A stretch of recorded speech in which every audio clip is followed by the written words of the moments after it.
माननीय प्रधानमंत्री जी, जिलों की नगरी भोपाल में आपका स्वागत है, वंदन है, अभिनंदन है। मैं छत्तीसगढ़ की पावन धरा से आपको मेरी ओर से हाथ जोड़ के जय जोहार, सेवा जोहार करता हूं।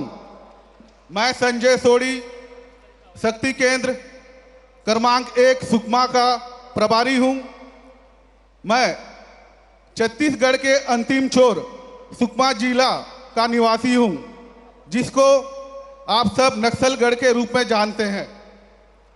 मैं दक्षिण बस्तर के उन आदिवासी भाइयों के विषय में, वहाँ के अन्य समाज के जो किसान हैं उनके विषय में कहना चाहता हूँ।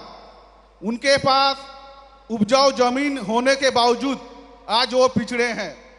तो मेरा सवाल है आज पूरे भारत देश के किसानों की तरफ से, सम्माननीय प्रधानमंत्री जी, किसानों के हित में एक अप्रोच कांग्रेस की सरकार में रही और एक अप्रोच भारतीय जनता पार्टी की सरकार में हम देख रहे हैं।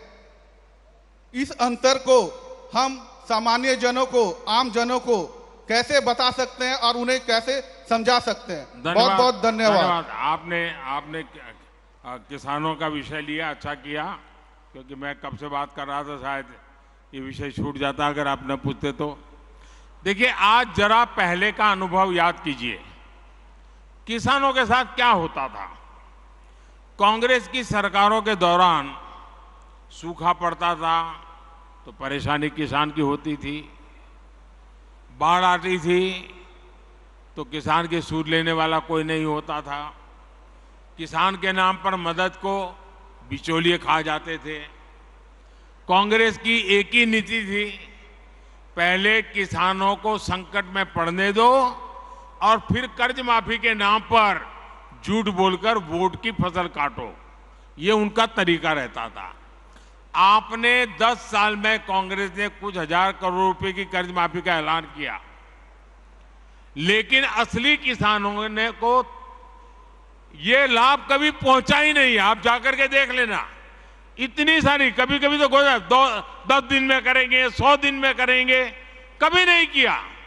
क्योंकि ज्यादातर जो छोटे किसान होते हैं उनका तो बैंक में खाता भी नहीं होता है, और वो तो साहूकार के पास से और लोगों से पैसे लेकर के अपनी बेचारे की गाड़ी चलाते हैं, और इसलिए ये कर्ज माफी के नाम पर राजनीति करते थे, देते नहीं थे, और छोटे किसान को तो नसीब ही नहीं होता था।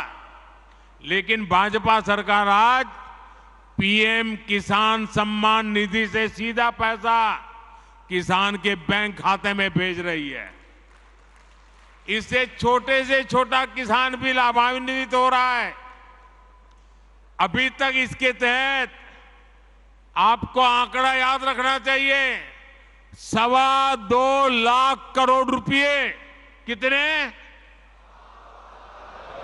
2.25 लाख करोड़ रुपए। कितने?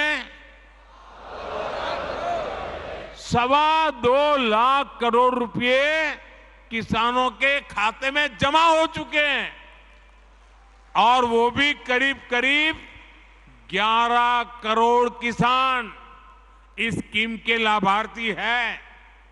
साथियों, भाजपा की सरकार ने किसानों पर महंगे यूरिया, महंगे फर्टिलाइजर का बोझ भी नहीं पड़ने दिया। इसके लिए सरकार ने 2 लाख करोड़ रुपए से अधिक खर्च किया ताकि किसान को फर्टिलाइजर सस्ता मिले।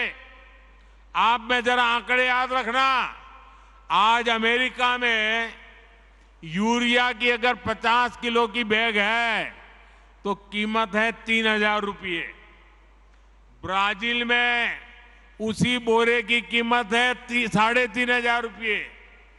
चीन में इसकी कीमत है 2,100 रुपये। हमारे पड़ोस में बांग्लादेश में कीमत है 700 रुपये। पाकिस्तान में है 800 रुपये। लेकिन भारत के किसानों को वही यूरिया सिर्फ 270 रुपये के भी कम कीमत में मिल रहा है, क्योंकि भारत सरकार वो बोझ उठा रही है। देखिए, मैं आपको श्री अन्न यानी मिलेट्स के भी बात दोहराऊंगा। अभी मैं मिस्र में था तो वहां मिलेट्स की काफी चर्चा हुई। वहां के लोगों को गेहूं बाहर से मंगाना पड़ता है। मैंने उन्हें भारत के मिलेट्स यानी मोटे अनाज के बारे में बताया। भारत के करीब 2.5 करोड़ से ऐसे किसान हैं जो मिलेट्स की मोटे अनाज की खेती करते हैं। वे कम पानी में विपरीत परिस्थितियों में भी मिलेट्स पैदा करते हैं। मिलेट्स की सबसे बड़ी ताकत ये होती है कि वो सुपर फूड होता है। दूसरा, ये पर्यावरण को नुकसान नहीं पहुंचाता है। मिलेट्स की ये खूबियां मैंने उन्हें बताई। श्री अन्न अभियान का मुख्य उद्देश्य हमारे छोटे किसान को ताकत देने का ही है। ऐसे में भाजपा के कार्यकर्ता को भी सोचना चाहिए कि श्री अन्न को बढ़ावा देने के लिए हर संभव प्रयास करें।